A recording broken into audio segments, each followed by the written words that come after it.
The enigmatic Franz Rothmar came to Seathil and convinced Willot van Noort to head south and drive the Red Duke and his undead legions from the marches of Caron. After reconquering land, as well as claiming Fort Bergpres as an additional prize, the Red Duke capitulated, and the war was brought to a close. Marienburg answered their elven allies' calls for support against the Ripperhorn tribe. The Beastmen responded by seizing Sulfen, putting them within striking distance of Marienburg itself. Silostra Diafin set her ethereal eyes on Marienburg territory and declared war. Erasmus van Noort had defeated the Imperial garrison at the Black Pit and moved to invade Reichland from the west. The Emperor personally led an assault on Schoppendorf and took the town. However, Boris Todbringer and Christian van Noort were both heading further south with their own armies, intent on driving the Empire back across the Reich.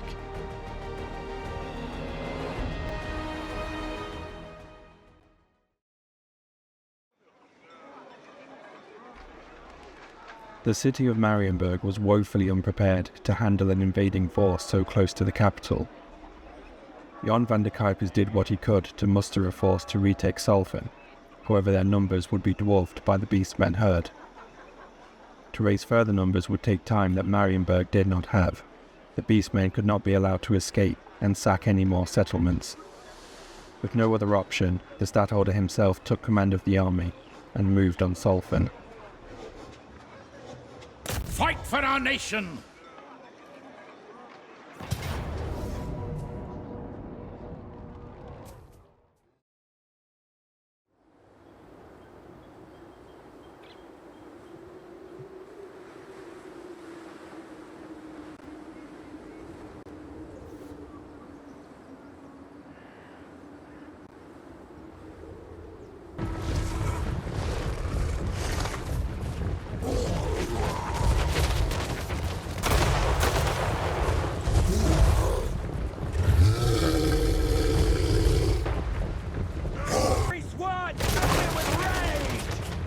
As long as we outnumber them, we will hold!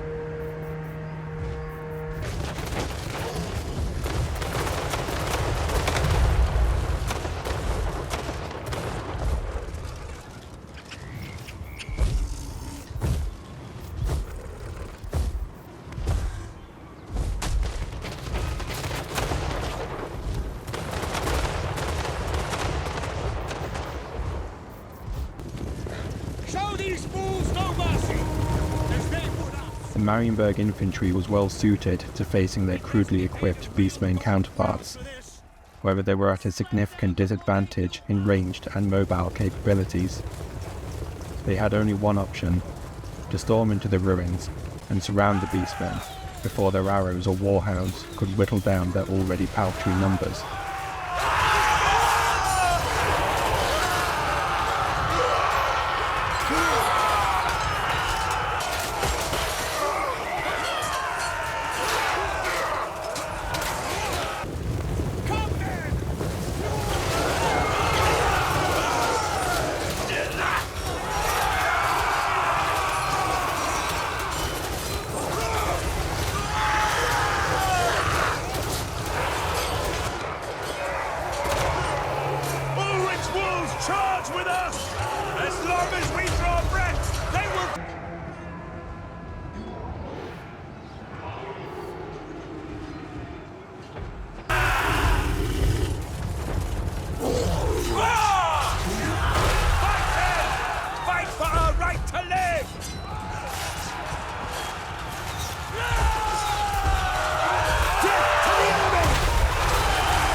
The Stadtholder had wielded many fine weapons whilst posing for flattering portraits. However, he was not accustomed to swinging them at his enemies.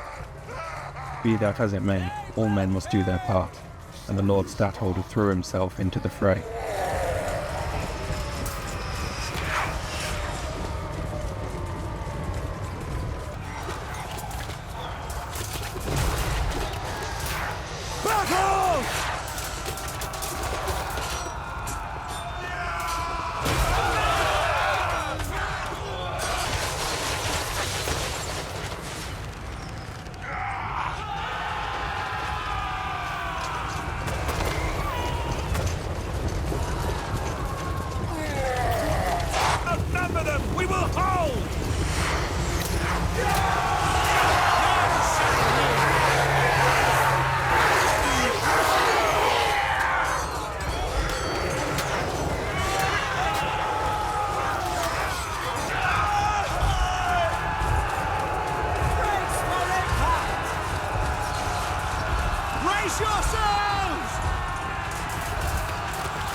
men made good progress, driving the beastmen back into the ruins.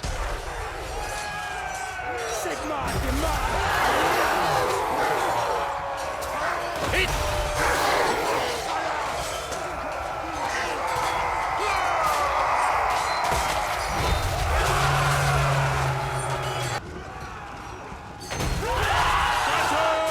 As long as we outnumber them, we will hold! None shall live! Held an hammer! Fight, men! Fight for Peter our de right Groot, to the live! stadtholder's personal bodyguard, seized the opportunity to take down the Ripperhorn warlord. The beast was shook by the hammering blows from this giant of a man, and fled.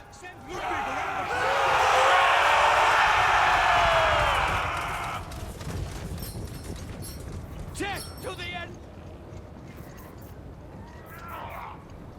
Just as the battle seemed almost won, tragedy struck. Stray arrows had caught the stadtholder in his hand and skull, and he fell from his horse, yet somehow managed to cling on to life. He was carried from the field to be tended by his physicians. His loyal soldiers, unaware of their master's peril, continued to press on.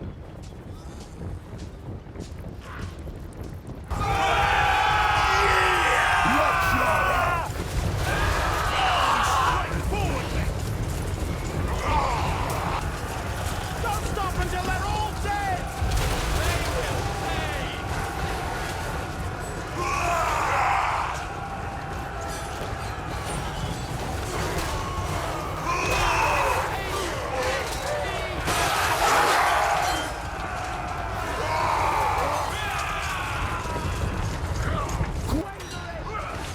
Bring them to their knees!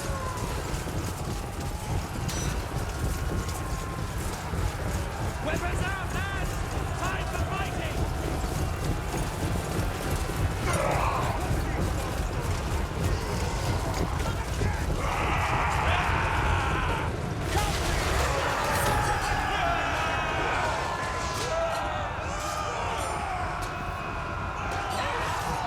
Did you see Lucas's head go flying past? Ulrich's wolves charge with us! Schoppendorf was now in sight. Boris Todbringer had longed for this moment, to deliver his vengeance to the Emperor that had betrayed him. By Sigma's right! Ulrich's will!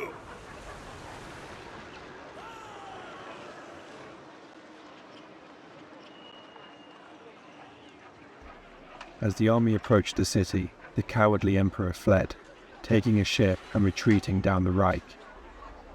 It took all of his restraint for the Grand Duke of Middenheim to resist a pursuit, and instead focus on his mission to liberate Schoppendorf.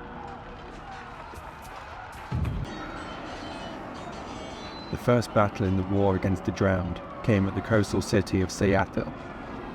Vampiric assault struck with surprising speed, and slaughtered the defending garrison to a man. Incensed at the plunder of Seattle, which Willard had wrestled control of from the Corsairs of Spite, the young commander hurried north, making for the town of Chantillon, before sailing through the Sea of Claws. So, onwards!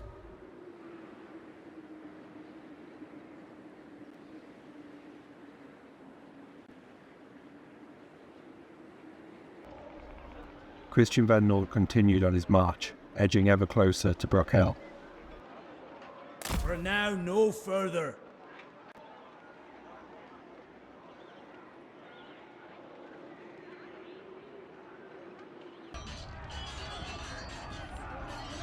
With the chaos of war on multiple fronts, Marienburg had quite forgotten about the Fimir of Rankul Hold, whom Christian had defeated to claim the town of Winsen. It would appear, however, that they had not forgotten about Marienburg. From out the forest they struck and laid siege to Middenheim, which had only recently survived an assault from the cultists of Nurgle.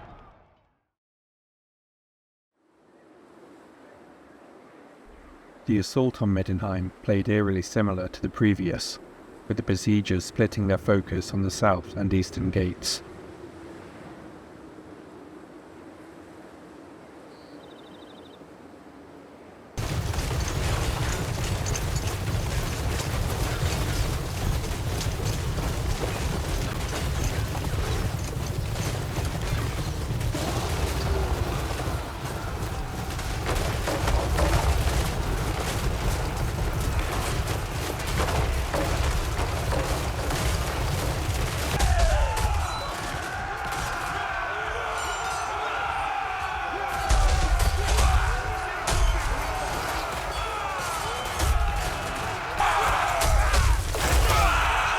Save for their tough, scaled skin, the Femir warriors were poorly equipped and suffered greatly at the hands of Marienburg steel.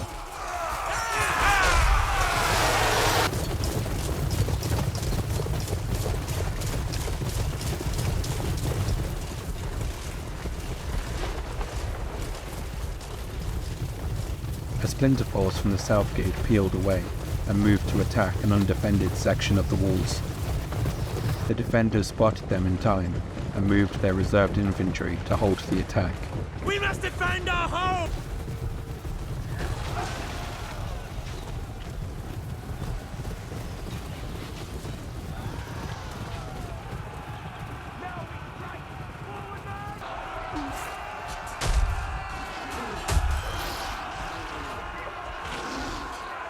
Don't stop until they're all dead!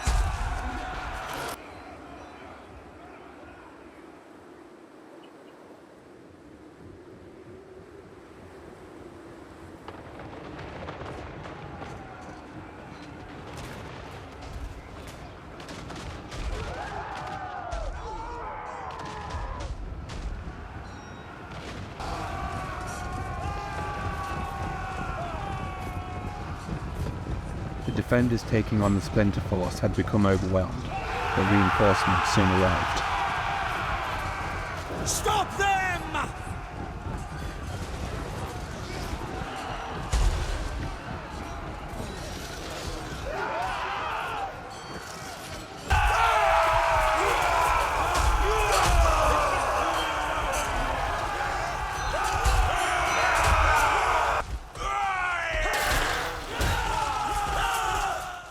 In all, the siege was of little challenge to the city garrison, who easily turned away the invaders.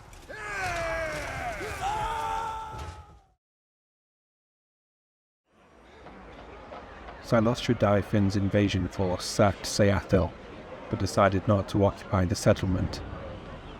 Willot van Noort continued his voyage north, hoping to reach the vulnerable port town of Arnau, before it too could be ransacked.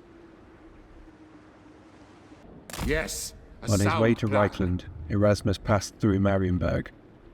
After several lengthy campaigns, the weary Lord Commandant was relieved to finally return home, if only for a brief moment.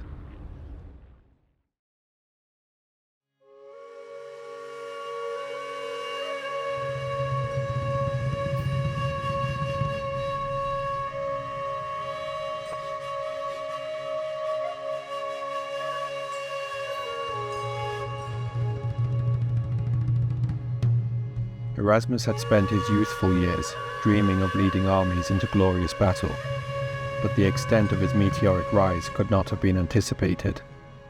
And yet, despite achieving all he had dreamed of and more, nothing soothed his soul quite like the sight of home. The army paraded through the streets of Marienburg to jubilant adoration from the citizens, a welcome they most certainly deserved. After much smiling and waving and playing the part of the conquering hero of legends, Erasmus managed to slip away from the adoring crowds.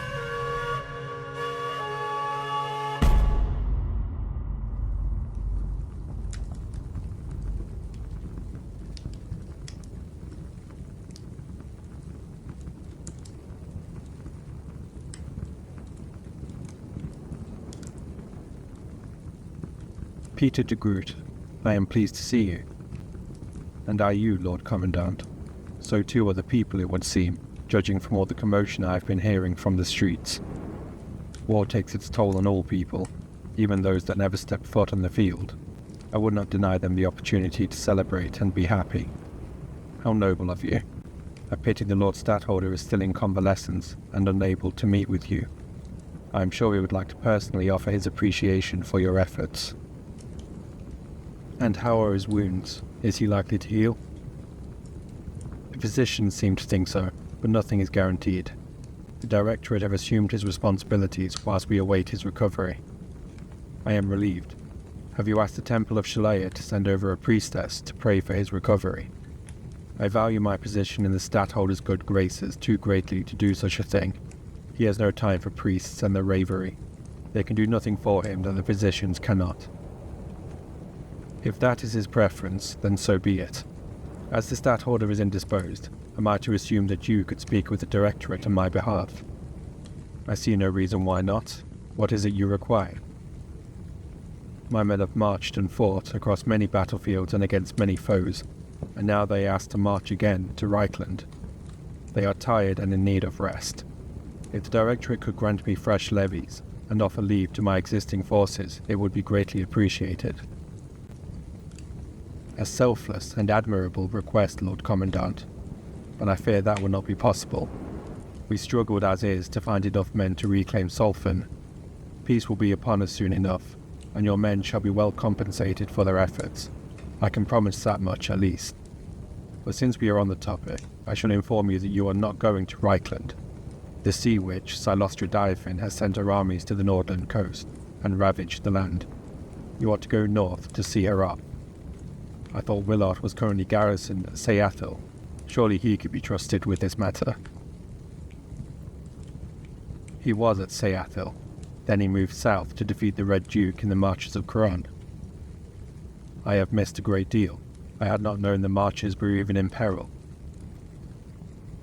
Neither did we, not until your brother was already halfway done with his march. How he came to such information before us is a mystery that we should greatly like to learn the truth of. Perhaps you could ask him about it. He too is headed back north to deal with the undead.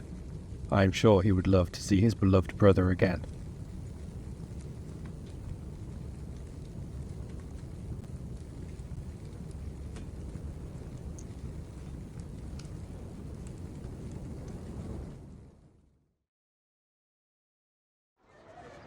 The meagre garrison at Schoppendorf did not resist Boris's army and surrendered. Boris refused to offer the Empire any breathing room and pushed on to Eldixen.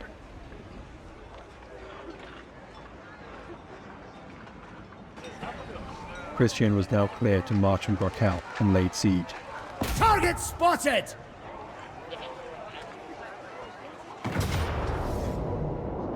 The Imperial army garrisoned there felt confident in their ability to turn away the besiegers and sallied out to meet them in open battle.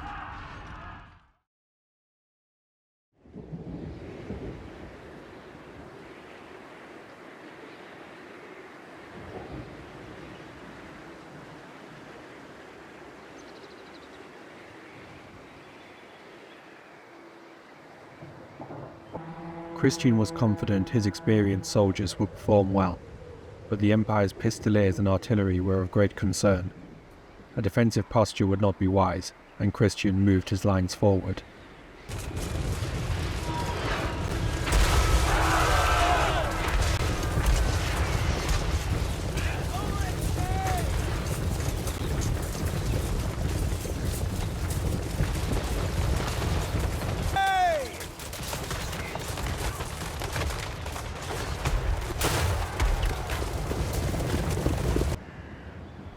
Part of the line splintered off to intercept an Imperial flanking maneuver.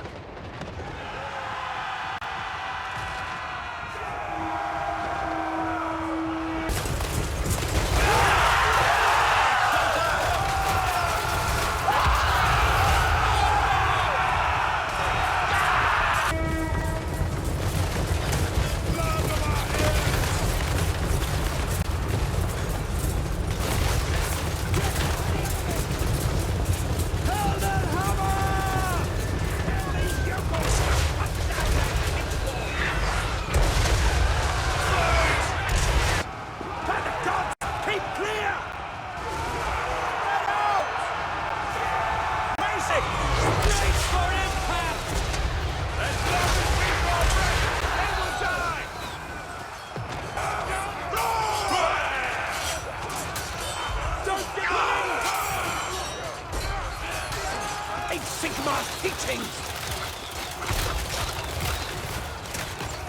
As long as we outnumber them, we will hold!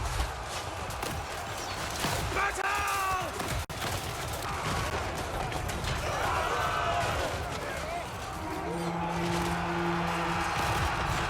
Die, traitor!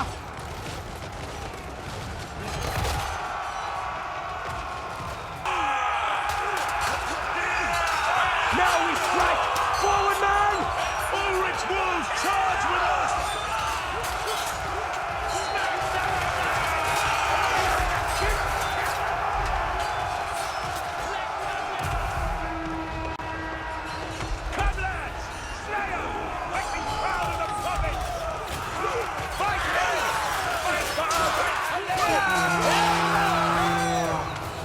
Now we strike!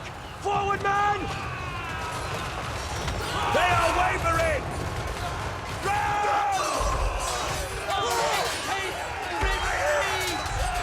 Helden Hammer! The gods have abandoned us! Fight men!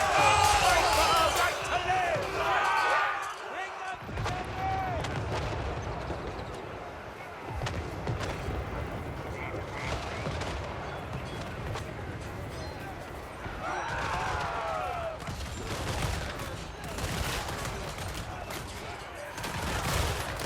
Sigmar demands blood!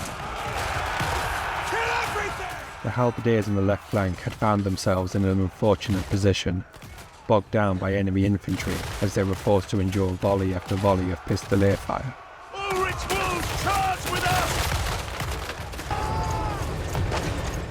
The struggle on the main battle line had turned up in Marienburg's favour, and the Imperial infantry began to rout.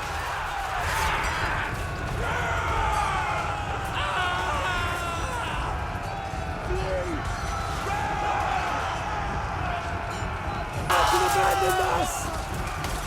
Don't give them an inch!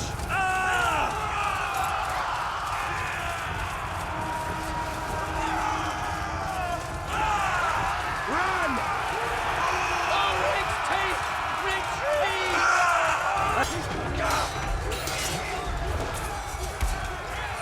As long as we outnumber them, we will hold! Death to the enemy!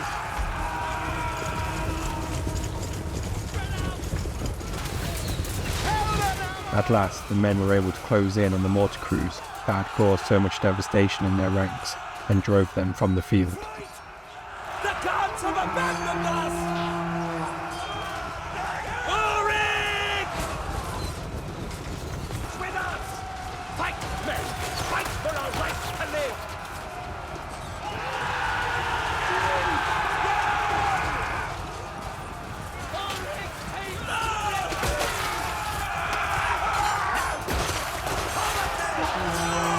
As long as we draw breath, they will die! Gods have abandoned us!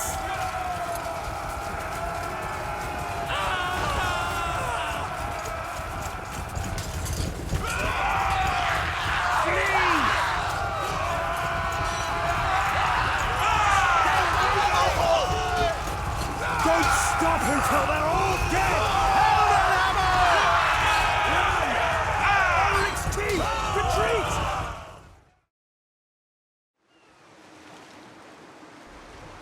The stench of death mingled with the salty sea air as the undead fleet of Salostradiophon appeared upon the horizon. Willard was faced with an impossible decision: to continue on to Arnau and leave the vampiric phantom free to wreak havoc elsewhere, or sail to battle and doom Arnau to almost certain destruction. With little time to contemplate, Willard opted to take on the most immediate threat and move to battle. Ulrich's will!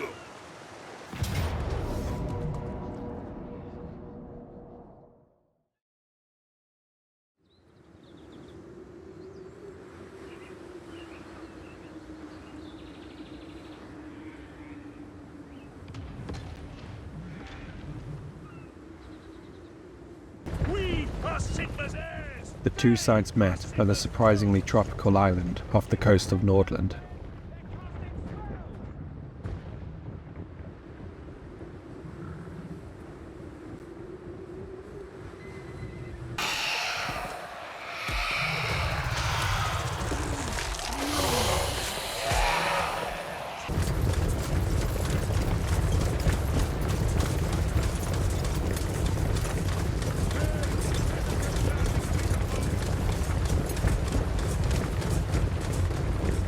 Show no mercy! They want us!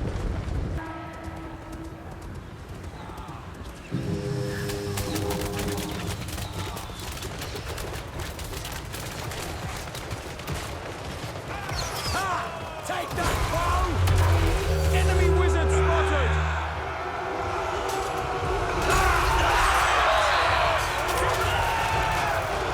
Keep your heads down there! They're casting spells!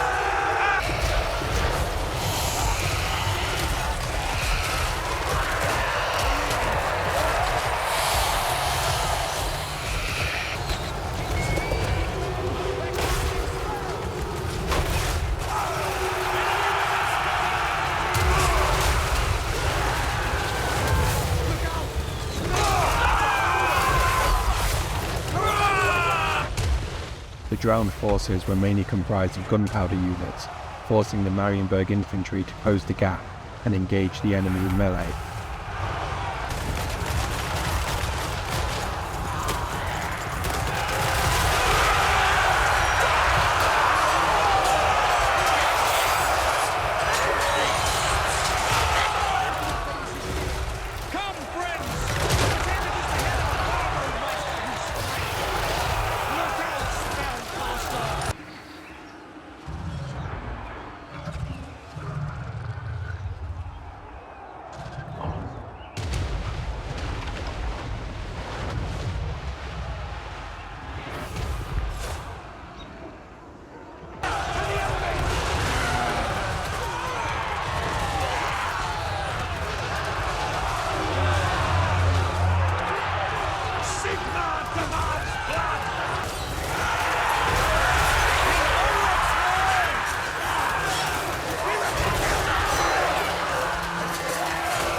A foolhardy charge into the Phantom Cavalry by the priest of Myrmidia, Franz Rothmer, cost him his life. Man of the hammer, you will die! Don't give them an inch! Beware the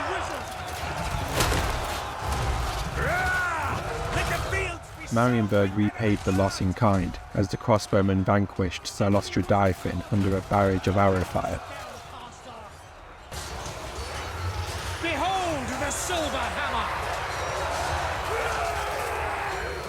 Sigmar the Romancer!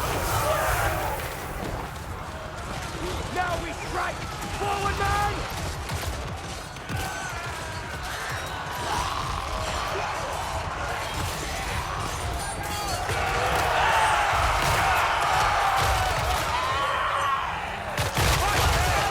Fight for our right to live!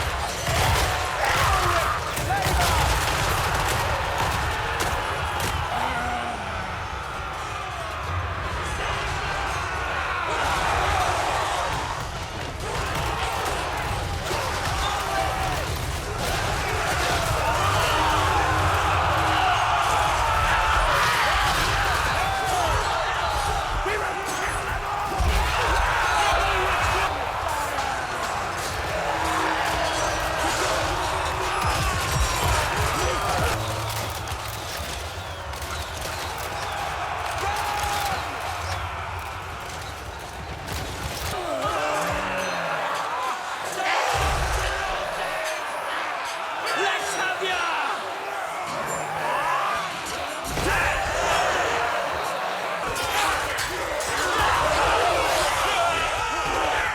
Smash them aside!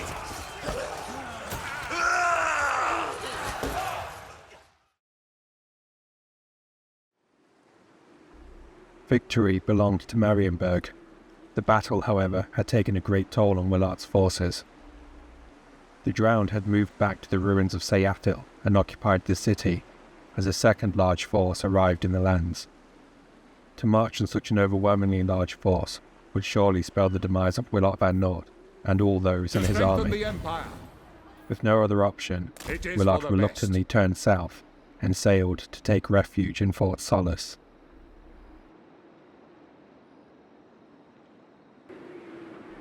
With the war against the Drowned escalating, Erasmus was forced to abandon his march on Reichland and instead head north to join forces with his brother. This will bolster the nation.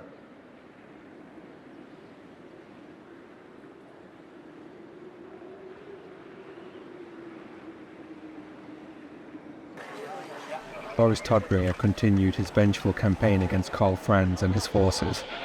He turned his attention to the poorly defended town of Eldixen and seized the town. It is war!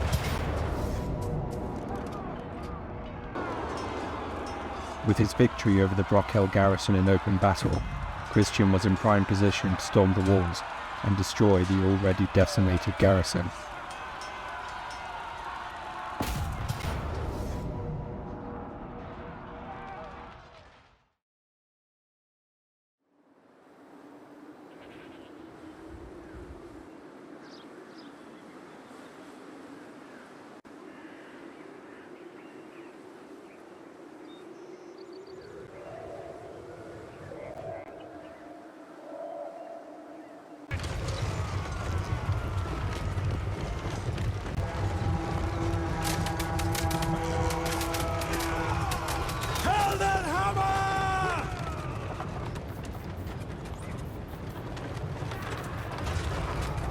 Traitor!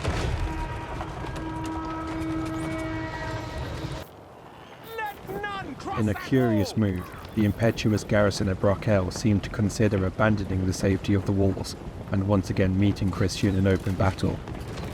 Sen soon got the better of them, and they sealed the gates.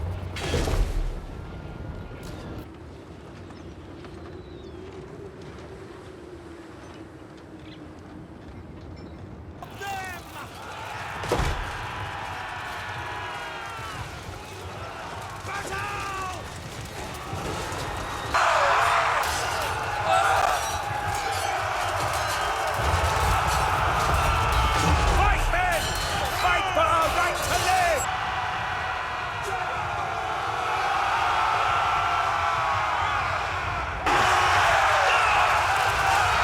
By the gods, keep clear!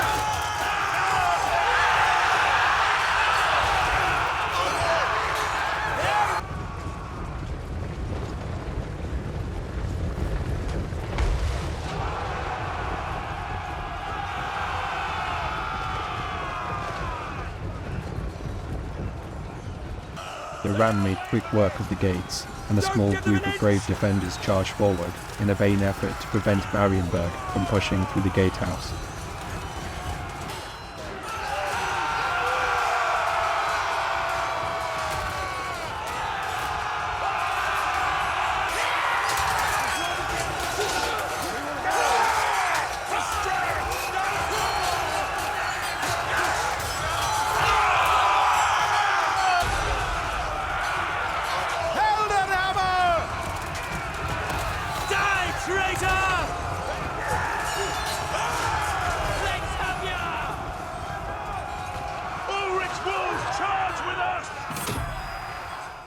The men charged into the city, just as the defenders upon the walls melted away.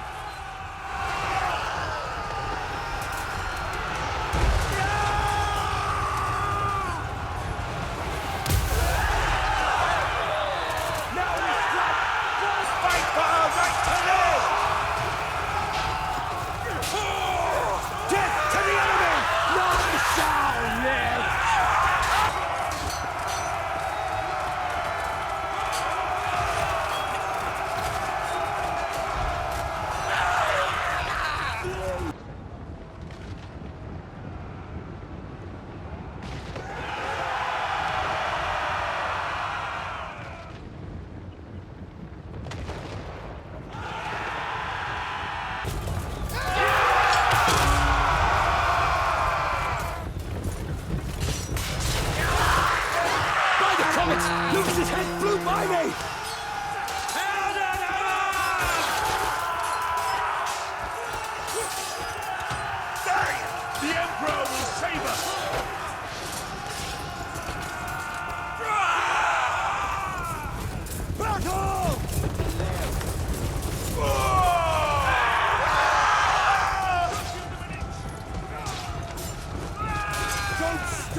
have abandoned us! The Imperials put up a commendable resistance, but their bravery could not stand up against the weight of the Marienburg army, and the city fell.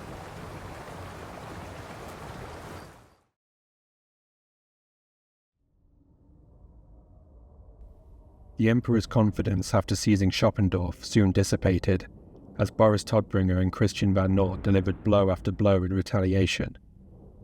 As the war turned against him, Karl Franz offered a modest sum and an offer to cease hostilities.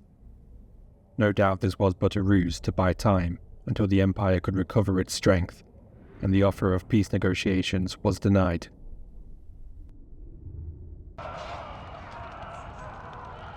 With no support coming, Arnau was left vulnerable. To no great surprise, the drowned forces moved on the town and added it to their list of conquests. We march! Willard landed in Fort Solis before quickly moving up to Stadum, so as to keep a closer eye on the vampiric invaders. This will bolster the nation.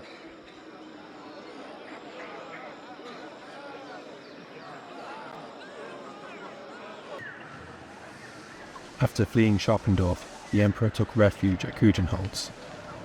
Boris and Christian would once again be reunited, as they joined forces to deliver defeat personally to the Emperor.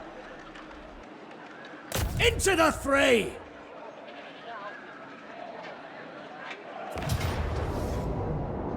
Let us move!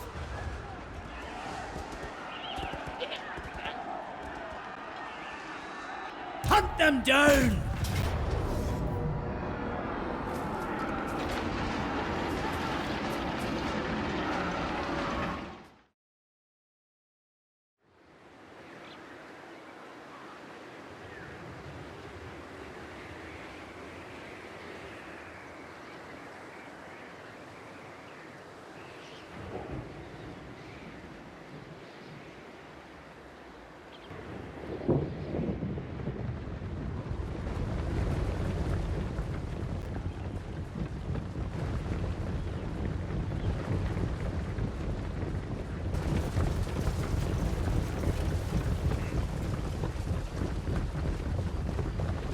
We are Sigma's heirs! They are Sigma's foes!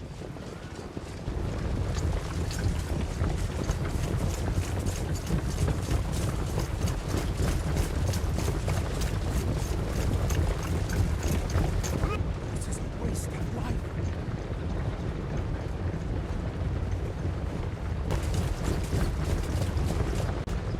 Come, men!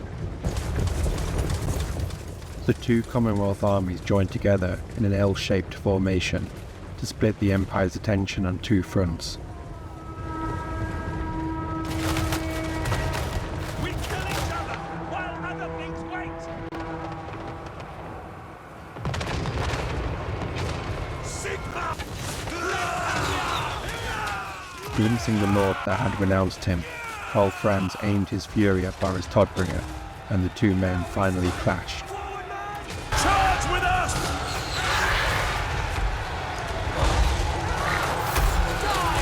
Do your duty!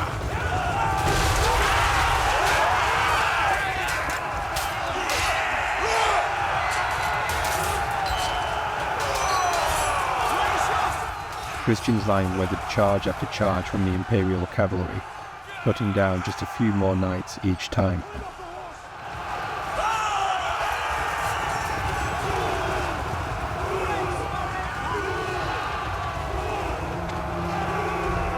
By the gods, keep clear! Destroy it! Man!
Strike forward! Ulrich Wolf, charge with us!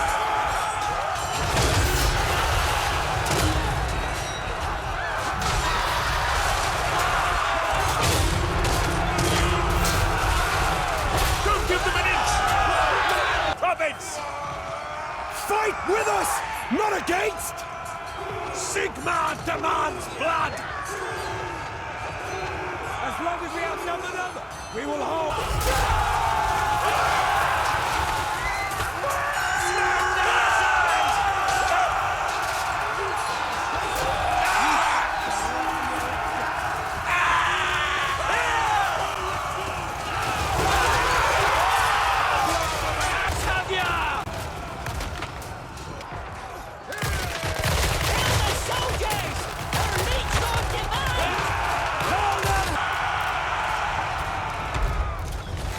Give them an inch!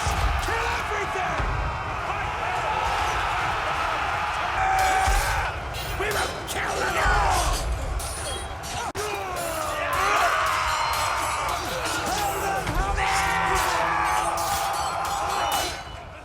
12 Franz and his heavy cavalry had inflicted great casualties on the Commonwealth forces, but ultimately succumbed to the greater numbers. As they made a desperate attempt to flee, Franz himself sustained a gruesome wound, a reminder of Boris Todbringer and his vengeance. The lady's blessing is lost!